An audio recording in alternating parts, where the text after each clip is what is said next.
नाज़रीन, आप देख रहे हैं रेड लाइन इस्लामाबाद स्टूडियो से।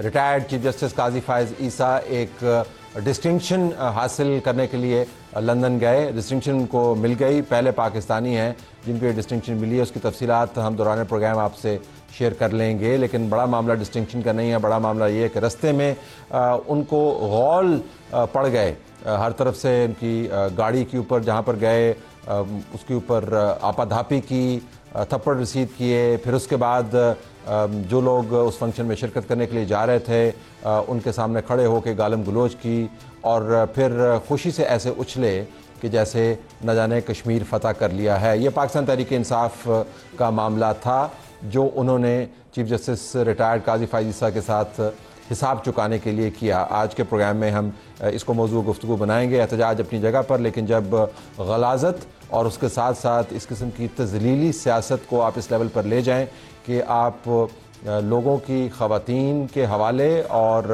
उनकी इज़्ज़तों के जो नुमाइंदे हैं उनको आप सड़कों पर ज़लील करने की कोशिश करें, तो फिर ज़ाहिर है ये सिर्फ एक प्रोटेस्ट का मामला नहीं है, इसके पीछे एक बाकायदा सोच भी मौजूद है। जो लोग हमला आवर हुए उनके बारे में इंटीरियर मिनिस्ट्री का कहना है कि जो शनाख्त हो गए हैं और पाकिस्तान के शनाख्ती कार्ड रखते हैं, हम उनके ख़िलाफ़ तादीबी कार्रवाई करेंगे। उनके पासपोर्ट भी कानूनी तौर पर अगर गुंजाइश बनती है हम मनसूख कर सकते हैं, ID कार्ड उनके फ्रीज़ कर सकते हैं। इसके ऊपर पाकिस्तान तहरीक इंसाफ की तरफ से जो रद्द अमल आया वो भी काबिल ज़िक्र है। तर्जुमान पाकिस्तान तहरीक इंसाफ ने मखसूस अल्फाज इस्तेमाल करते हुए इस बयान की और इस पॉलिसी स्टेटमेंट की भी वैसे ही धुनाई की, उन्हीं अल्फाज के अंदर धुनाई की जिन अल्फाज के ज़रिए उन्होंने चीफ जस्टिस रिटायर्ड काजी फायज़ ईसा को मुखातब किया जब वो लंदन में थे।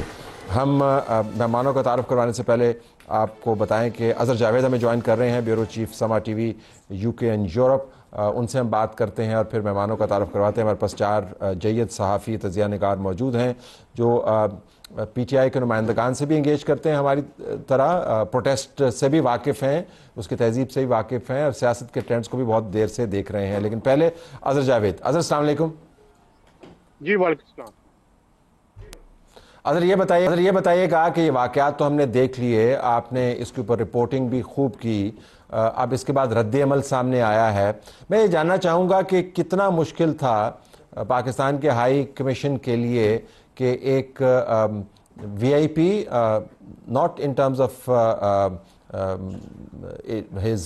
हिज प्रीवियस स्टेशन, लेकिन in terms of his appointment जो वहाँ पर उनकी थी UK में, उनको महफूज कर पाते और महफूज रस्तों से गुजारते हुए उनकी अपॉइंटमेंट को कंप्लीट करवाते और वापस भिजवाते। क्या बहुत मुश्किल था? रास्ते में ये होना ही था जो हुआ?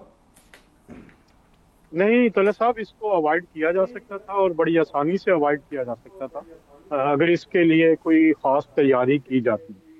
सूरत हाल ये है कि जो मौक़िफ़ है यहाँ पे वो 2 तरह है। यहाँ पर सिक्योरिटी जो एक मौक़िफ़ ये है कि उन काजी फायज़ ईसा साहब को सिक्योरिटी ऑफर की गई थी लेकिन उन्होंने ली नहीं।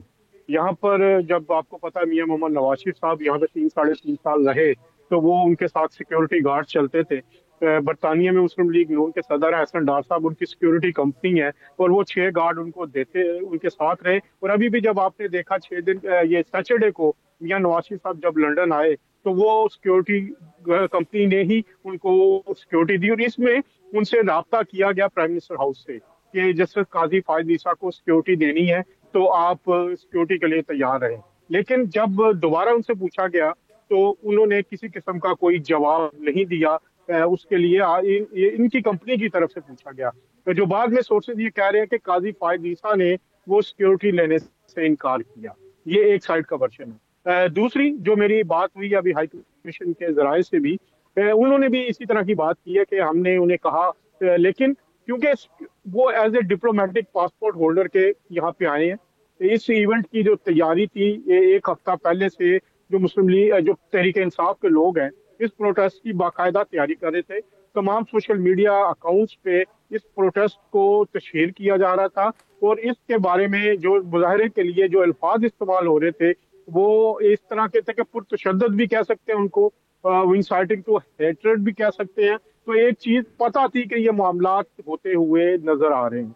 इसके अलावा जिस मिडल टेम्पल में इन्होंने खिताब किया इसके 3 راستے ہیں جہاں سے آیا جا سکتا ہے، اندر جایا جا سکتا ہے مختلف، کیونکہ کافی بڑی عمارت ہے تو وہاں پہ بھی اس کو اگر پلان کیا جاتا تو بہتر طریقے سے نپٹا جا سکتا ہے۔ لیکن کہا یہ جا رہا ہے کہ قاضی فائز عیسیٰ نے سیکورٹی لینے سے انکار کیا دیا، ابھی اس کی کنفرمیشن نہیں ہو سکی۔ لیکن بات یہ ہے طلعت صاحب کہ یہاں پہ اس طرح کے واقعات، یہ کوئی نیا واقعہ نہیں ہے۔ آپ نے دیکھا ہوگا جو پہلے وزیر اطلاعات ہوتی تھی اس وقت، اور آج کل سینئر وزیر ہیں جو مریم اورنگزیب صاحبہ، ان کے ساتھ بھی لندن کی سڑک پہ یہ واقعہ پیش آیا۔ میاں نواز شریف صاحب کو اس طرح کئی دفعہ کہا گیا، ہفتے والے دن یہاں پہ بھی مظاہرہ ہوا اور اسی طرح ان کی گاڑی کو گھیرا گیا۔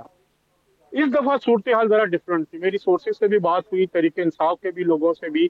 اس دفعہ پلان یہ تھا کہ جو قاضی فائز عیسیٰ صاحب کی گاڑی جب باہر آئے گی، ان کی گاڑی کو روکا جائے گا اور گاڑی میں سے قاضی فائز عیسیٰ کو کھینچ کر باہر نکال کے ان کو تشدد کا نشانہ بنایا جائے گا۔ اور یہ میں آپ کو اپنے سورسز سے کنفرم بتا رہا ہوں کہ اس کی باقاعدہ پلاننگ پچھلے 3-4 دن سے سینٹرل لندن کے مختلف جگہوں پہ کچھ لوگ کرتے رہے ہیں۔ یہ جو سوشل میڈیا ایکٹیوسٹ نظر آ رہے تھے، یہ ایک فرنٹ فیس تھے، ان کو اس پلاننگ کا علم نہیں تھا، لیکن چند لوگ اور بھی تھے جن کو استعمال کیا جانا تھا۔ اور اس میں خدا نخواستہ جو قاضی فائز عیسیٰ صاحب کا یہ ڈرائیور تھا، اگر یہ گاڑی روک دیتا تو پھر حالات مختلف ہونے تھے اور بہت زیادہ یہ جو واقعہ تھا، ایون آپ کہہ سکتے ہیں کہ ایک طرح کی یہ قتل کی سازش بھی ہو سکتی تھی کہ جب وہ نکل آتے تو یہ لوگ ان کو پڑ جاتے، اور جو عام کیا کہتے ہیں سوشل میڈیا ایکٹیوسٹ کے علاوہ جن لوگوں کو اگر میں آپ سے پوچھ پاؤں ایک چھوٹا سا سوال، اگر آپ اس کو ایڈریس کر دیں تاکہ ہم اپنے پینلسٹ کے پاس بھی جائیں تعارف کروانے کے بعد ان کا، یہ بتائیے گا کہ اب بات ہو رہی ہے کہ اس قسم کے رویے کے اوپر پاکستان کے اندر تو کچھ کارروائی ہوگی، اب دیکھتے ہیں وہ کارروائی حقیقت میں ہوتی ہے یا نہیں۔ جہاں پر آپ موجود ہیں اس ملک کے قوانین کے تحت کیا ان لوگوں کے خلاف کوئی کارروائی نمبر 1 ہو سکتی ہے، نمبر 2 کیا کوئی پلان ہے یا نہیں؟ ایک بات ہے کہ یہ جو کارروائی کے دعوے اگر آپ کو یاد ہو پہلے بھی کیے گئے ہیں، پہلے بھی کہا گیا ان کے نام ڈال دیے گئے ہیں، یہ کر دیا گیا، لیکن ہوا کچھ نہیں۔ اب دیکھیں یہ حکومت پاکستان کیا کرتی ہے۔ جو یہاں پہ نارمل پروسیجر ہے، ایک پروسیجر یہ ہے کہ پاکستان ہائی کمیشن نے تمام واقعے کی رپورٹ جو ہے foreign and common wealth office ہے جو یہاں پہ اس کو کر دی ہے، اور دوسری طرف انہوں نے لکھ کے پاکستانی وزارت خارجہ کو بھجوا دیا ہے اور ان سے فردر انسٹرکشنز مانگی ہیں۔ یہ جو واقعہ ہوا ہے رات کو، یہ ایک کرمینل افینس تھا جس طرح گاڑی کو روکا گیا۔ اس میں اب 2 طریقے ہو سکتے ہیں کہ اس کا جو مدعی ہے وہ قاضی فائز عیسیٰ صاحب بنے یا وہ ڈرائیور جو گاڑی چلا رہا تھا۔ جو اب ڈسکس یہ ہو رہا ہے کہ قاضی فائز عیسیٰ صاحب کو بھی کہا جا رہا ہے کہ وہ پولیس کو باقاعدہ کمپلینٹ کریں، اگر وہ کمپلیننٹ کے طور پہ آتے ہیں تو میں جو ایک قانونی لوگوں سے بھی بات ہوئی ہے تو یہ جتنے بھی لوگ تھے ان کو پولیس اریسٹ کر سکتی ہے اور ان کے خلاف کارروائی قانونی ہو سکتی ہے۔ اور جو دوسرا ہے جو ڈرائیور اگر رپورٹ کرتا ہے تو وہ مزید ایک، کیونکہ قاضی فائز عیسیٰ صاحب کے پاس بھی ڈپلومیٹک پاسپورٹ تھا، اور جو گاڑی تھی وہ پاکستان ہائی کمیشن کی اپنی گاڑی تھی اور ڈپلومیٹک گاڑی تھی، اس پہ اگر نمبر بھی دیکھیں پاکستانی ہائی کمیشن کا نمبر ہی لگا ہوا تھا۔ تو اب حکومت پاکستان کے اوپر ہے کہ وہ کس حد تک جواب دینا چاہتی ہے۔ اگر حکومت پاکستان، کیونکہ پاکستان ہائی کمیشن ان کی منظوری کے بغیر کچھ نہیں کرے گی، اگر حکومت پاکستان، اس کا میں آپ کو بتاؤں کہ تمام وزیر خارجہ کو بھی علم ہے، وزیر اعظم کو بھی علم ہے، اگر وہ ڈائریکشن دیتے ہیں پاکستانی ہائی کمیشن کو تو ان کا ڈرائیور بھی اس کا مدعی بن کے کیس کی پرسیو کر سکتا ہے۔ ٹھیک، بہت شکریہ۔